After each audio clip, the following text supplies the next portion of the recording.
Okay, cool. Hello and welcome. So today I wanted to unbox these special kind of sea monsters. These are called Triops longicaudatus, and these are essentially like tiny little horseshoe crabs that are like 220 million years old, which is really cool. And you can hatch these at home. So really all you're gonna need is just a little container like this. If you don't have any containers, this actually does come with a little tank that you can set up, and that's what we're gonna be doing right now. I do have another colony of these actually hatching a few days ago, and that's what this background one is. It's empty.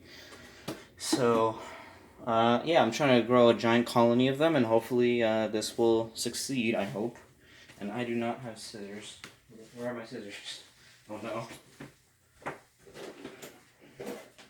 Aha! Scissors. Alright, cool.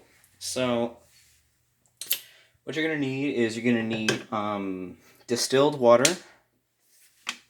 You can use distilled water, or you can also use natural spring water, because natural spring water also has like calcium and vitamins for these little critters. And also, if you decide to use distilled water, it doesn't really have much of anything like at all. So we're probably better off using spring water other than using distilled water. But distilled water is also okay too.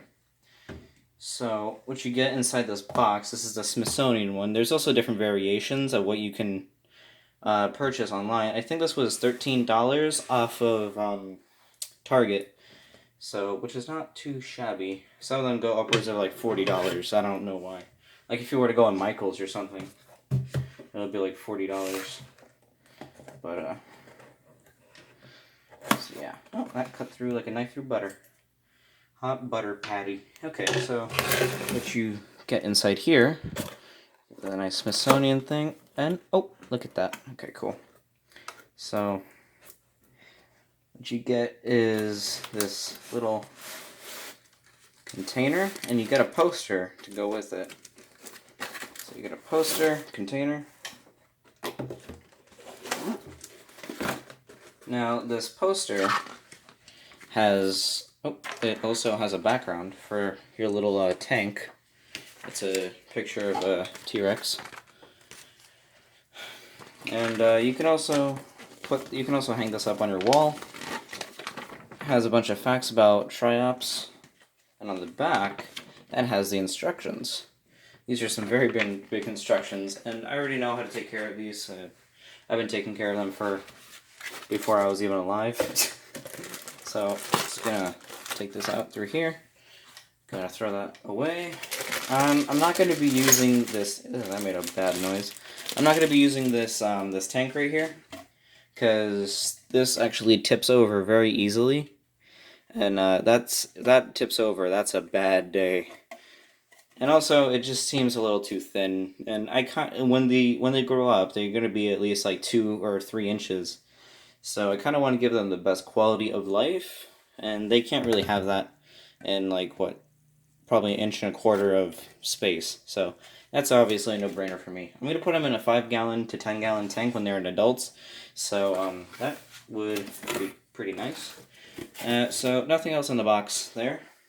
In this tiny little box here, you get this. You get these two little packages, which if you open this up right here, you get the Triup eggs. They're mixed in with some other debris, and you also get the Triops food. Now, if you ever run out of this, you could technically use fish flakes, but they tend to not live very long, so you probably won't run out of this. They live for around 3 months, around 90-something days. So that's it out of that one, out of here. And here is your sand. You don't have to use sand. It's just that they like to dig around the sand a lot. Now, first you're going to want to wash out your container with distilled or natural spring water. You don't want to use any chlorine because you don't want to use any water that contains chlorine because that is very toxic to the little triops. So distilled or natural spring water is your go-to. So here is the little bag of sand right here. Just gonna cut this open real fast. Opa. Okay, cool. So I'm just gonna pour in the sand like that. Just gonna pour in the sand. That's a nice amount.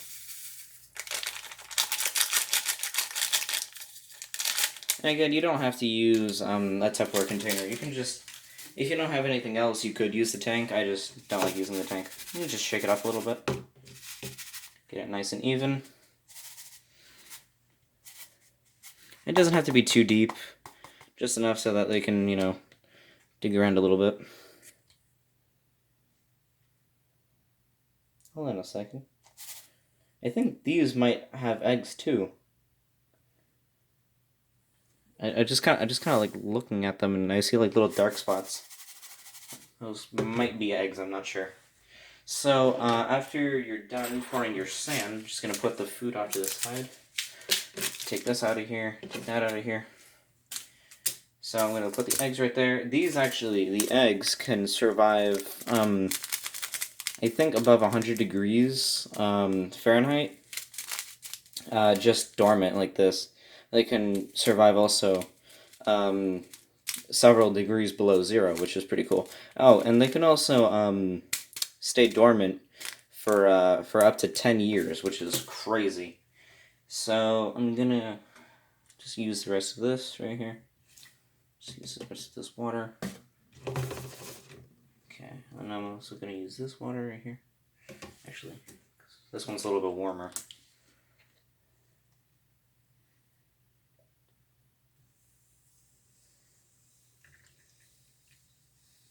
There we go.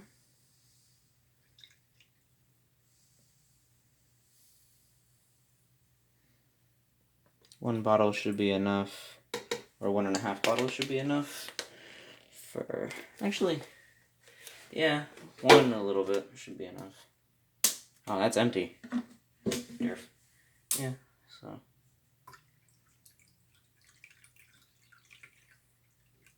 Alright, that should be good. Now, I'll come back when all that settles down, and then we can start putting in the eggs.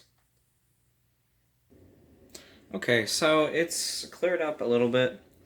It's still kind of fuzzy on camera. I don't know if you can see that or not. But it's still a little fuzzy, but it shouldn't be too much of an issue. Yeah, so, oh, one more thing that I forgot to mention was the water needs to be at a stable temperature. Around, like, the coldest it should get is around 75, and that's like the bare minimum. So like it shouldn't go past 75 degrees. If it goes if it goes past 75, or if it goes below 75, sorry, then you should be very worried. If it goes above 95, that could also kill them too. So yeah, you want to keep it in the mid 80s and high 70s. So here are the eggs. So I'm just going to pour most of them in. Actually, you know what? I'm going to let the water warm up a little bit more, just so that they can instantly start to cultivate, I guess. Okay, cool. So it's been heated up to around 79 degrees, which is perfect. So I'm going to start adding in these little eggs in here. So, you can pour in as many as you would like. You can pour in all of them if you want. I'm probably going to pour in all of them, because I just want these guys to breed in the future. So, there you go. You can just move them around a little bit. A little bit's fine. There you go. Alright, cool. So I'll be right back and I'll put them on a heat mat. That's what I'm going to do. Oh, and these are the other egg cultures. I put this heat lamp on here just to show you that there is a few things squirming around in here. If you can see anything that's like squirming around in there, that would be great, because I know there is a bunch of stuff squirming around. Oh look, and there's my boa, and then ball python. Hello. Oh, never mind, she's gone. So right here is a heat mat, and that should heat up from below. And yeah, I'll be right back when I got that set up. Okay, cool. So in roughly 24 to 48 hours, you should start seeing some little things squirming around in there.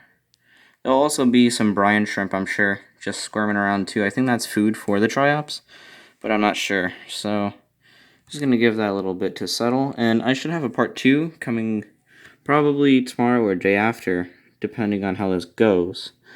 And normally that heat lamp isn't super close to there. It's just, I put that there for visuals, just so you can see. And yeah, cool. So beware of part 2 and possibly part 3. Oh, look, there's a little tadpole. Oh, where is he? Where is he? Where is he? Where is he? Ah, there he is. Ah. Alright, see you later.